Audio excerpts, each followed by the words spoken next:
Hello everyone, welcome back to my YouTube channel Dr. Barkis Ophthalmology Tutorials.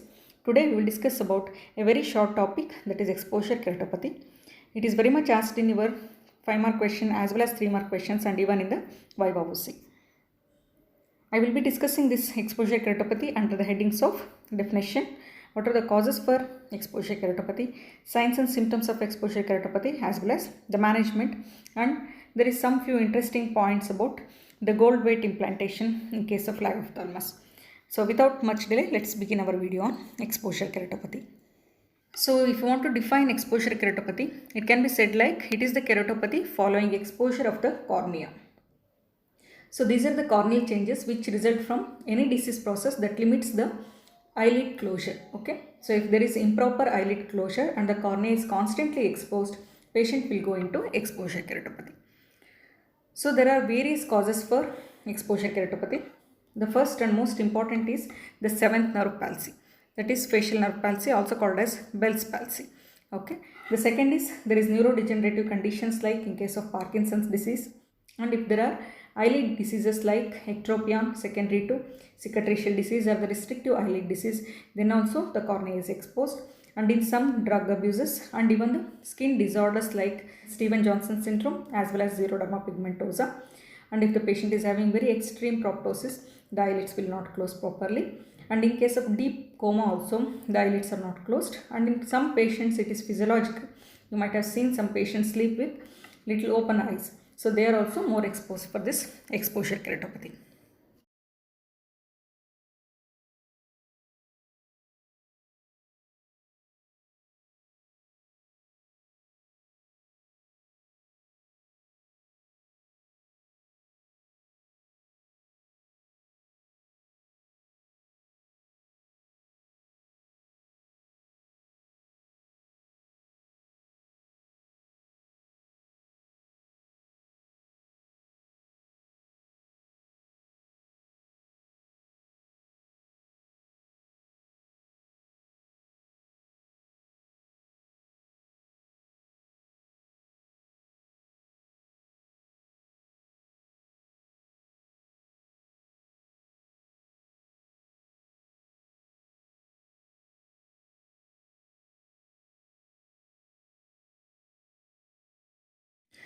So you might have heard of this word neuroparalytic keratitis. So what is exposure keratitis? What is neuroparalytic keratitis and what is neurotrophic keratitis? So all these are little confusing. So neuroparalytic keratitis is the corneal changes which occur following seventh nerve palsy or the Bell's palsy. So as I had told here, the seventh nerve palsy is one of the causes for exposure keratitis. So in the neuroparalytic keratitis is nothing but the exposure keratitis following seventh nerve palsy. Neurotrophic keratitis I have already discussed in my previous video. So what is the pathogenesis of this exposure keratitis? Because of improper closure of the eyelids, the cornea is not protected. So the cornea is exposed, which leads to the drying of the corneal epithelium. So corneal epithelium dries up, which leads to the desiccation of the corneal epithelium. Finally, the raw area gets infected and leading to corneal ulcer formation. So the symptoms are similar to the dry eye symptoms like foreign body sensation. There can be irritation, redness, reflex watering, and these symptoms are worse in morning. So these symptoms of foreign body sensation, irritation, redness and watering are worse in the morning, but these may not be evident if the patient has associated fifth nerve palsy or the trigeminal nerve palsy or the neurotrophic keratitis component also. So coming to the signs, what is the location of this keratitis? Usually the exposed part of the cornea. So the inferior half or the interpalpebral area is more commonly affected, and if it is severe, eventually the whole of the cornea can get involved. Initially the cornea will lose its luster, so the cornea becomes lusterless and then eventually goes into PEK formation, that is punctate epithelial keratitis, followed by the corneal ulcer formation.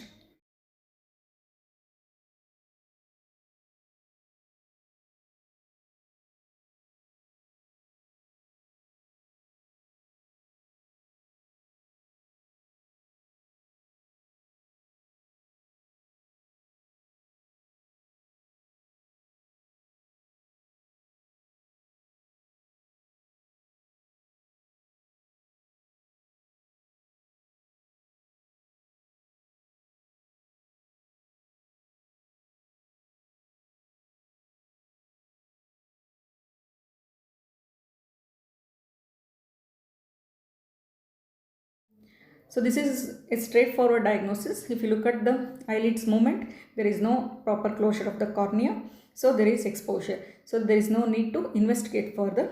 And if you find the cause, like the facial nerve palsy or the proptosis is the cause, then whenever it is possible, first treat the cause along with the treatment of exposure keratopathy. Then the treatment is in the line of dry eye disease, so treat the patient with plenty of lubricating eye drops and lubricating eye ointment. Then the third option is go for the tarsorrhaphy, which can be either medial tarsorrhaphy or the lateral tarsorrhaphy. If you feel that the cause can be cured or the facial nerve will regain its function, then you can go for temporary tarsorrhaphy. And if the nerve function is not satisfactory, then you can go for permanent tarsorrhaphy.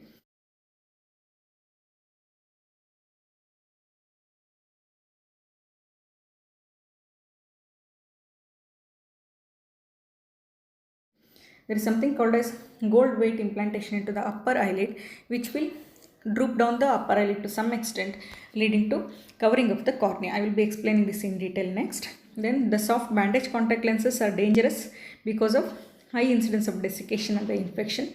Rather than helping the patient, you will be harming the patient. And if the patient has associated with ectropia, go for horizontal tightening procedure for the lower lid ectropia.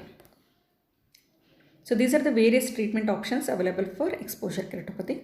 So coming to the gold or the platinum weight implantation on the upper eyelid, I found little important and interesting points about this, so I am adding it here.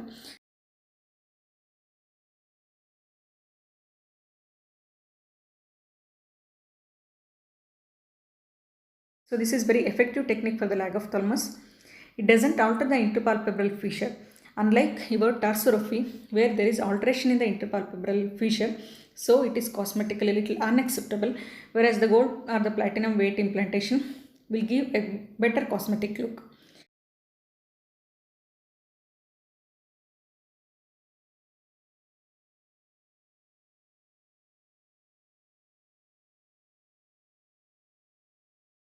And even if you do the MRI, the gold or the platinum weight remains stable.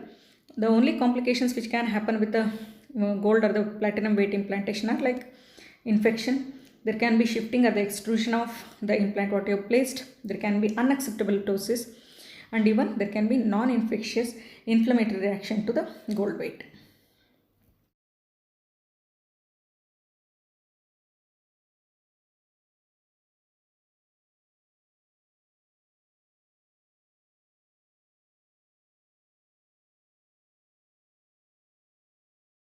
So hope this video on exposure keratitis is useful to all of you. If you like my videos, please do subscribe to my channel.